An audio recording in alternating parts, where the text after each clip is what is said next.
ನಮಸ್ಕಾರ ಸ್ನೇಹಿತರೆ, ನಾನು ನಿಮ್ಮ ಟೆಕ್ನಿಕಲ್ ಯೂಟ್ಯೂಬ್ ಚಾನಲಿಂದ ಕಿರಣ್ ಮಾತಾಡ್ತಿದ್ದಾರೆ. ಹೌದು, ಇವತ್ತಿನ ವಿಡಿಯೋದಲ್ಲಿ ನಾನು ಇಂಟ್ರೆಸ್ಟಿಂಗ್ ವಿಷಯ ಹೇಳೋಕ್ಕೆ ಬಂದಿದ್ದೇನೆ. ಹೌದು, ಇವತ್ತಿನ ವಿಡಿಯೋ ಅಂತ ಏನು ಯೋಚನೆ ಮಾಡ್ತಾ ಇದ್ದಾರೆ. ಹೌದು ದಿನ ಬೆಳಗ್ಗಿದ್ದೆಡದ ರಾತ್ರಿವರೆಗೂ ಬಳಸೋ ಪ್ಲಾಸ್ಟಿಕ್ ವಸ್ತುಗಳ ಬಗ್ಗೆ ಹೇಳಕ್ಕೆ ಬಂದಿದ್ದೆ. ಹೌದು, ನಾವು ಈ ಕರೆಂಟ್ ಬಲ್ಬ್ ಪೌಡ್ರ್ ಆಗಿರ್ಬೋದು, ಹಾಗೆ ನೀವು ದಿನನಿತ್ಯ ಟೀ ಏನು ಕುಡಿತೀರಲ್ಲ ಆ ಕಪ್ ಆಗಿರ್ಬೋದು, ಮತ್ತು ದಿನನಿತ್ಯ ನೀವು ಬರೆಯುವ ಪೆನ್ ಆಗಿರ್ಬೋದು, ಮತ್ತು ಈ ಬಾಟಲ್ ಕ್ಯಾಪ್ ಆಗಿರ್ಬೋದು. ಹೌದು, ಇವನ್ನೆಲ್ಲ ಹೇಗೆ ಮ್ಯಾನುಫ್ಯಾಕ್ಚರಿಂಗ್ ಮಾಡ್ತಾರೆ ಅಂತ ಯಾವತ್ತೂ ಯೋಚನೆ ಮಾಡಿದರೆ ಇಲ್ಲ.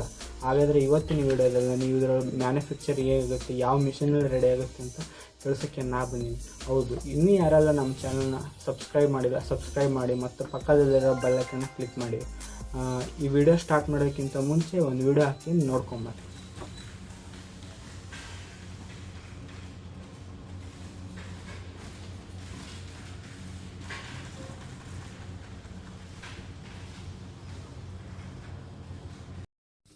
ವಿಡಿಯೋ ನೋಡಿದರೆ ಸ್ನೇಹಿತರೆ, ಹಾಗಾದರೆ ಇಂಜೆಕ್ಷನ್ ಮೋಲ್ಡಿಂಗ್ ಮಿಷಿನ್ ಅಂದರೆ ಏನಂತ ತಿಳ್ಕೊಳ್ಳೋಣ ಬನ್ನಿ. ಇಂಜೆಕ್ಷನ್ ಮೋಲ್ಡಿಂಗ್ ಮಿಷಿನ್ ಅಂದರೆ ಪ್ಲಾಸ್ಟಿಕ್ ಸಣ್ಣ ಸಣ್ಣ ಚೂರುಗಳನ್ನು ಅದನ್ನು ಪೇಸ್ಟಾಗಿ ಕನ್ವರ್ಟ್ ಮಾಡಿ ನಮಗೆ ಬೇಕಾದ ಆಕಾರವನ್ನು ನೀಡುವ ಒಂದು ಮಿಷಿನ್ಗೆ ನಮಗೆ ಇಂಜೆಕ್ಷನ್ ಮೋಲ್ಡಿಂಗ್ ಮಿಷಿನ್ ಅಂತ ಕರಿತೀವಿ. ಹೌದು, ಇದೇ ಇಂಜೆಕ್ಷನ್ ಮೋಲ್ಡಿಂಗ್ ಮಿಷಿನ್.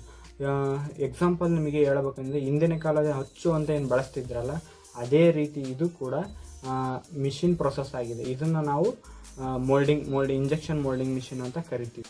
ಹೌದು, ನೆಕ್ಸ್ಟ್ ಬಂದುಬಿಟ್ಟು ನಾವು ಇಂಜೆಕ್ಷನ್ ಮೋಲ್ಡಿಂಗ್ ಮಿಷಿನ್ನ ಪ್ರಮುಖ ಭಾಗಗಳಿಗೆ ತಿಳ್ಕೊಂಡು main parts of the injection moulding machine ಅಂದರೆ ಮೇನ್ ಪಾರ್ಟ್ಸ್ ಬಂದುಬಿಟ್ಟು ಅದರಲ್ಲಿ ಫಸ್ಟ್ ಹ್ಯಾಂಪರ್ ಇದ್ರೆ ಏನು ಕೆಲಸ ಮಾಡುತ್ತೆ ಅಂದರೆ, ಇದು ಇಂಜೆಕ್ಷನ್ ಮೋಲ್ಡಿಂಗ್ ಮಿಷಿನ್ ಮೇಲ್ಭಾಗದಲ್ಲಿರುತ್ತೆ. ಇದ್ರ ಕೆಲಸ ಏನಪ್ಪ ಅಂದರೆ, ನಾವೇನು ಪ್ಲಾಸ್ಟಿಕ್ನ ಸಣ್ಣ ಸಣ್ಣ ಚೂರುಗಳಿರ್ತಾವಲ್ಲ ಅದನ್ನು ಶೇಖರಣೆ ಮಾಡುತ್ತೆ. ಅದ್ರ ಕೆಲಸ ಶೇಖರಣೆ ಮಾಡ್ಬೋದು. ಅದನ್ನ ನಾವು ಹ್ಯಾಂಪರ್ ಅಂತ ಕರಿತೀವಿ. ನೆಕ್ಸ್ಟ್ ಬಂದುಬಿಟ್ಟು ಸ್ಕ್ರೂ ಅಂತ ಕರಿತೀವಿ. ಬ್ಯಾರಲ್ ಆ್ಯಂಡ್ ಸ್ಕ್ರೂ ಅಂತ ಕರಿತೀವಿ. ಅದ್ರ ಕೆಲಸಪ್ಪ ಏನಂತಂದರೆ, ನಾವೇನು ಸಣ್ಣ ಈಗೇನು ಹ್ಯಾಂಪರ್ನಲ್ಲಿ ಹಾಕಿರ್ತೀವಲ್ಲ ಅದು ನೆಕ್ಸ್ಟ್ ಮೂವ್ ಆಗಬೇಕಲ್ಲ, ಅದು ಮೂವ್ ಆಗಿದ್ದನ್ನ ಅಲ್ಲಿ ಸ್ಕ್ರೂ ಅಂತ ಇರುತ್ತೆ. ಸ್ಕ್ರೂ ಮುಖಾಂತರ ಏನು ಮಾಡುತ್ತೆ, ಸ್ಕ್ರೂ ಅಲ್ಲಿ heat temperature ಕೊಡ್ತಿರ್ತೀವಿ.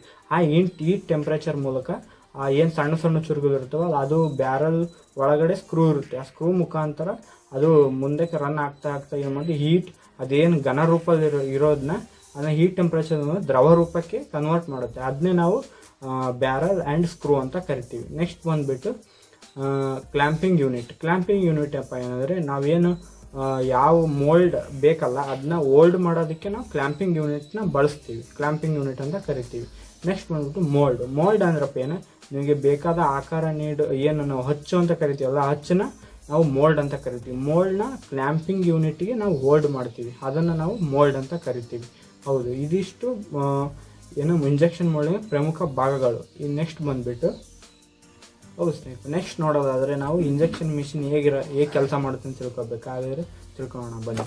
Injection moulding machine ಮೊದಲನೇದಾಗಿ ನಾವು ಮೋಲ್ಡಿನ ಕ್ಲ್ಯಾಂಪ್ ಮಾಡ್ತೀವಿ. ಏನಕ್ಕಂದರೆ, ಕ್ಲ್ಯಾಂಪ್ ಮಾಡಿದ ನಂತರ ಕ್ಲ್ಯಾಂಪಿಂಗ್ ಏನಂತ ಮೋಲ್ಡಿಂಗ್ ಮಿಷಿನಿಗೆ ನಾವು ಇಂಜೆಕ್ಷನ್ ಮೋಲ್ಡಿಂಗ್ ಮಿಷಿನಿಗೆ ಮೋಲ್ಡ್ನ ಕ್ಲ್ಯಾಂಪ್ ಮಾಡ್ತೀವಿ ಮೊದಲನೇದಾಗಿ ಅದು. ಸೆಕೆಂಡ್ ಬಂದುಬಿಟ್ಟು ನಾವು ಮೆಲ್ಟಿಂಗ್ ಅಂದರೆ ಆಲ್ರೆಡಿ ನಾವು ಏನು ಇದು ಆಗಿರ್ತಲ್ಲ, ಈಗ ಸಣ್ಣ ಚೂರುಗಳನ್ನು ಪೇಸ್ಟ್ ರೂಪದಲ್ಲಿ ತಯಾರು ಮಾಡ್ತೀವಿ. ಅದನ್ನ ಕನ್ವರ್ಟ್ ಆದ ನಂತರ ನಾವು ನೆಕ್ಸ್ಟ್ ಕನ್ವರ್ಟ್ ಮಾಡ್ತೀವಿ. ಆಮೇಲೆ ಮೂರನೇದು ಬಂದುಬಿಟ್ಟು ಇಂಜೆಕ್ಟ್ ಅಂದರೆ ಹೆಂಗೆ ಗೊತ್ತಾ, ನಾವು ಯಾವ ರೀತಿ ಏನಾದರೂ ಈಗ ಯಾರಾದರೂ ಹುಷಾರಿಲ್ಲ ಅಂದರೆ ಹೇಗೆ ನಾವು ಮನುಷ್ಯರ ಬಾಡಿಲಿ ಇಂಜೆಕ್ಷನ್ ಯಾವ ರೀತಿ ಮೂವ್ ಮಾಡ್ತೀವೋ ಅದೇ ರೀತಿ ಕೂಡ ಇಂಜೆಕ್ಷನ್ ಮೋಲ್ಡಿಂಗ್ ಮಿಷಿನಲ್ಲಿ ನಾವು ಇಂಜೆಕ್ಷನ್ನ ಮಿಷಿನ್ ಸಹಾಯದಿಂದ ನಾವು ಮೋಲ್ಡಿಗೆ ಇಂಜೆಕ್ಟ್ ಮಾಡ್ತೀವಿ. ಇಂಜೆಕ್ಟ್ ಅಂದರೆ ಅದಕ್ಕೆ ಒಳಗಡೆ ಫಿಲ್ ಮಾಡಿ ನಮಗೆ ಬೇಕಾದ ಆಕಾರ ಏನು ಮೋಲ್ಡಲ್ಲಿ ಇರುತ್ತಲ್ಲ ಆಕಾರಕ್ಕೆ ಅದು ಮೋಲ್ಡ್ ಹೋಗಿ ಫಿಲ್ ಆಗುತ್ತೆ. ನೆಕ್ಸ್ಟ್ ಬಂದುಬಿಟ್ಟು ಕೂಲಿಂಗ್ ಏನಕ್ಕೆ ಮಾಡ್ತೀವಪ್ಪ ಅಂದರೆ, ನಾವು ಏನೀಗ ಇಂಜೆಕ್ಟ್ ಮಾಡಿರ್ತೀವಲ್ಲ ಮೆಟೀರಿಯಲ್, ಅದು ಘನ ರೂಪಕ್ಕೆ ಕನ್ವರ್ಟ್ ಆಗಬೇಕಲ್ಲ, ಆದರೂ ಅದೇ ಕಾರಣಕ್ಕೆ ನಾವು ಕೂಲಿಂಗ್ ಸಿಸ್ಟಮ್ನ ಕೊಡ್ತೀವಿ. ಅದು ಮಿಷಿನಲ್ಲೇ ಇರುತ್ತೆ. ಅದೇನು ಆಕಾರ ಬಂದಿರುತ್ತಲ್ಲ ಅದನ್ನೇ ನಾವು ಗಟ್ಟಿ ಆಗೋಕ್ಕೋಸ್ಕರ ನಾವು ಕೂಲಿಂಗ್ ಸಿಸ್ಟಮ್ನ ಕೊಡ್ತೀವಿ. ನೆಕ್ಸ್ಟ್ ಬಂದುಬಿಟ್ಟು ಕೂಲಿಂಗ್ ಆದ ನಂತರ ಏನು ಮಾಡ್ತೀವಿ, ಆಮೇಲೆ ಎಜೆಕ್ಷನ್ ಅಂತ ಕರಿತೀವಿ. ಎಜೆಕ್ಷನ್ ಅಂದರೆ, ಈಗ ನಾವು ಯಾವ ಪಾರ್ಟ್ ಆಲ್ರೆಡಿ ರೆಡಿಯಾಗಿರುತ್ತೆ ಆವಾಗ ಏನು ಮಾಡ್ತೀವಿ, ಮೋಲ್ಡ್ನ ಓಪನ್ ಮಾಡಿ ನಾವು ಎಜೆಕ್ಷನ್ ಅಂತ ಕೊಟ್ಟರೆ ಪಾರ್ಟಿಗೆ ಎಜೆಕ್ಷನ್ ಸಿಸ್ಟಮ್ ಅಂತ ಕೊಟ್ಟಿರ್ತೀವಿ. ಅದರ ಇನ್ನೊಂದು ವಿಡಿಯೋದಲ್ಲಿ ನಾವು ಎಜೆಕ್ಷನ್ ಯಾವ ಥರ ಆಗುತ್ತೆ ಅಂತ ತಿಳ್ಸ್ಕೊಡ್ತೀನಿ. ಎಜೆಕ್ಷನ್ ಅಂದರೆ, ನಾವು ಆಲ್ರೆಡಿ ಪಾರ್ಟ್ ರೆಡಿ ಆಗಿನ ಅದ್ರ ಕೆಳಗಡೆ ನಾವು ಮೋಲ್ಡಲ್ಲಿ ಎಜೆಕ್ಷನ್ ಪಿನ್ ಅಂತ ಕೊಟ್ಟಿರ್ತೀವಿ ಬಾಟಮ್ ಸೈಡಿಂದ. ಆ ಬಾಟಮ್ ಸೈಡಿಂದ ಕೊಟ್ಟಾಗ ಪಾರ್ಟಿಗೆ ಏನಿರುತ್ತಲ್ಲ ಎಜೆಕ್ಷನ್ ಪಿನ್ ಅಂತ ಕೊಟ್ಟು ಆ ಎಜೆಕ್ಷನ್ ಸಹಾಯದಿಂದ ಏನು ಮಾಡ್ತೀವಿ, ಪಾರ್ಟು ಹೊರಗಡೆ ಬರುತ್ತೆ. ಆ ಹೊರಗಡೆ ಬಂದಾಗ ಇದು ಎಜೆಕ್ಟ್ ಆಗಿ ನಮಗೆ ಪಾರ್ಟು ಯಾವ ರೀತಿ ನಾವು ಆಕಾರ ಕೊಟ್ಟಿರೋದು ಆ ರೀತಿ ಮ್ಯಾನುಫ್ಯಾಕ್ಚರ್ ಆಗಿ ನಮಗೆ ಕೈಯಲ್ಲಿ ಬರುತ್ತೆ. ಅದನ್ನ ನಾವು ಇದು ಇಂಜೆಕ್ಷನ್ ಮೋಲ್ಡಿಂಗ್ ಮಿಷಿನ್ ಬಂದು ಈ ರೀತಿ ಕೆಲಸ ಮಾಡುತ್ತೆ. ಇದಿಷ್ಟು ಇಂಜೆಕ್ಷನ್ ಮೋಲ್ಡಿಂಗಿಂದ ಕೆಲಸವಾಗಿದೆ. ಹಾಗಾದರೆ ಇಂಜೆಕ್ಷನ್ ಮೋಲ್ಡಿಂಗ್ ಮಿಷಿನ್ನ ಅಡ್ವಾಂಟೇಜಸ್ ಅಂದರೆ ಪ್ರಯೋಜನ ಬಗ್ಗೆ ತಿಳ್ಕೊಬೇಕು. ಹಾಗಾದರೆ ಪ್ರಯೋಜನಗಳು ಏನಂದರೆ ನಾವು ಮಾಸ್ ಪ್ರೊಡಕ್ಷನ್ನಿಗೋಸ್ಕರ ನಾವು ಇಂಜೆಕ್ಷನ್ ಮೋಲ್ಡಿಂಗ್ ಮಿಷಿನ್ನ ಯೂಸ್ ಮಾಡ್ತೀವಿ. ಏನಕ್ಕಂದ್ರೆ ನಾವು ಸಣ್ಣ ಹ್ಯಾಂಡ್ ಮೋಲ್ಡ್ ಮುಖಾಂತರ ನಾವು ತೆಗಿಬೋದು ಪಾರ್ಟ್ನ. ಹಾಗಾದರೆ ಅದು ಭಾಳ ಗಂಟೆಗಳ ಕಾಲ ಟೈಮ್ ತೊಗೊಳುತ್ತೆ. ಹಾಗಾಗಿ ನಾವು ಇಂಜೆಕ್ಷನ್ ಮೋಲ್ಡಿಂಗ್ ಮಿಷಿನ್ ಯೂಸ್ ಮಾಡೋದ್ರಿಂದ ಮಾಸ್ ಪ್ರೊಡಕ್ಷನ್ ಪರ್ಪಸ್ಸಿಗೋಸ್ಕರ ನಾವು ಇಂಜೆಕ್ಷನ್ ಮೋಲ್ಡಿಂಗ್ ಮಿಷಿನ್ ಯೂಸ್ ಮಾಡೋದು. ನೆಕ್ಸ್ಟ್ ಬಂದುಬಿಟ್ಟು ಅಕ್ಯುರೇಸಿ ಪರ್ಪಸ್ಸಿಗೆ ಏನಪ್ಪ ಅಂದರೆ ನಾವು ಏನು ಪಾರ್ಟ್ನ ಒಂದು ಪಾರ್ಟ್ನ ತೆಗೆದಿರ್ತೀವಲ್ಲ ಸ್ಯಾಂಪಲ್ಗೋಸ್ಕರ, ಆ ಪಾರ್ಟ್ ಏನಾದರೂ ಓಕೆ ಆಗಿ ಒಂದು ಸತಿ ಏನಾದ್ರು ರನ್ ಆಯ್ತು ಅಂದರೆ ನೀವು 10,000 ಪಾರ್ಟ್ಸ್ ತೆಗೆದ್ರೆ ಅದೇ ಅಕ್ಯುರೇಸಿ ಅದೇ ಡೈಮೆನ್ಷನಿಗೆ ಬರುತ್ತೆ. ಹಾಗಾಗಿ ಅಕ್ಯುರೇಸಿ ಪರ್ಪಸ್ಸಿಗೋಸ್ಕರ ನಾವು ಇಂಜೆಕ್ಷನ್ ಮೋಲ್ಡಿಂಗ್ ಮಿಷಿನ್ನ ಯೂಸ್ ಮಾಡ್ತೀವಿ. ನೆಕ್ಸ್ಟ್ ಬಂದುಬಿಟ್ಟು ಇನ್ನೊಂದು ಲೋ ಲೇಬರ್ ಕಾಸ್ಟ್. ಏನಕ್ಕಂದರೆ ಒಂದು ಇಂಜೆಕ್ಷನ್ ಮೋಲ್ಡಿಂಗ್ ಮಿಷಿನಿಗೆ ಒಬ್ಬ ಲೇಬರ್ ಅವಶ್ಯಕತೆ ಅಷ್ಟೇ ಇರುತ್ತೆ. ಏನಕ್ಕಂದರೆ ಒಂದು ಸತಿ ಏನಾದರೂ ನೀವು ಪ್ರೆಷರ್ ಮತ್ತು ಹೀಟ್ ಮತ್ತು ಎಲ್ಲ ಮಿಷಿನಿಗೆ ಸೆಟ್ ಮಾಡಿ ಕೈ ಬಿಟ್ಟ ಅಂದರೆ ನೆಕ್ಸ್ಟ್ ನೀವು ಅದರಲ್ಲಿ ಏನೂ ಮಾಡೋ ಅವಶ್ಯಕತೆ ಇರಲ್ಲ ಅಷ್ಟೇ.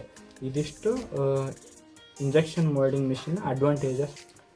ಸ್ನೇಹಿತರೆ, ಇದು ಇವತ್ತಿನ ಇಂಜೆಕ್ಷನ್ ಮೋಲ್ಡಿಂಗ್ನ ಪ್ರಮುಖ ವಿಷಯವಾಗಿದ್ದು, ಈ ವಿಡಿಯೋ ಏನಾದರೂ ನಿಮಗೆ ಇಷ್ಟ ಆಗಿದ್ದರೆ ಈ ವಿಡಿಯೋಕ್ಕೆ ಲೈಕ್ ಮಾಡಿ ಮತ್ತು ನಿಮ್ಮ ಐಟಿ ಡಿಪ್ಲೊಮಾ ಮತ್ತು ಇನ್ನಿತರ ಇಂಜಿನಿಯರಿಂಗ್ ಸ್ಟೂಡೆಂಟ್ಸ್ಗೆ ಈ ವಿಡಿಯೋನ ಶೇರ್ ಮಾಡಿ. ಮತ್ತು ಇನ್ನೂ ಯಾರೆಲ್ಲ ನಮ್ಮ ಚಾನಲ್ನ ಸಬ್ಸ್ಕ್ರೈಬ್ ಮಾಡಿದರೆ ಸಬ್ಸ್ಕ್ರೈಬ್ ಮಾಡಿ. ಇನ್ನೊಂದು ಮಾಹಿತಿ ಏನಂದರೆ ನೀವೇನಾದರೂ ಇದಕ್ಕೂ ಮುಂಚೆ ಏನಾದರೂ ಇಂಜೆಕ್ಷನ್ ಮೋಲ್ಡಿಂಗ್ ಮಿಷಿನ್ ಬಗ್ಗೆ ಏನಾದರೂ ತಿಳ್ಕೊಂಡಿದ್ದೆ ಅಂದರೆ ಎಸ್ ಅಂತ ಕಮೆಂಟ್ ಮಾಡಿ. ಹಾಗೆ ಈ ವಿಡಿಯೋನ ಕೊನೆಗೊಳಿಸ್ತಾ ಇದ್ದೀನಿ. ಮುಂದಿನ ವಿಡಿಯೋದಲ್ಲಿ ಮತ್ತೆ ಸಿಗೋಣ. ಧನ್ಯವಾದಗಳು.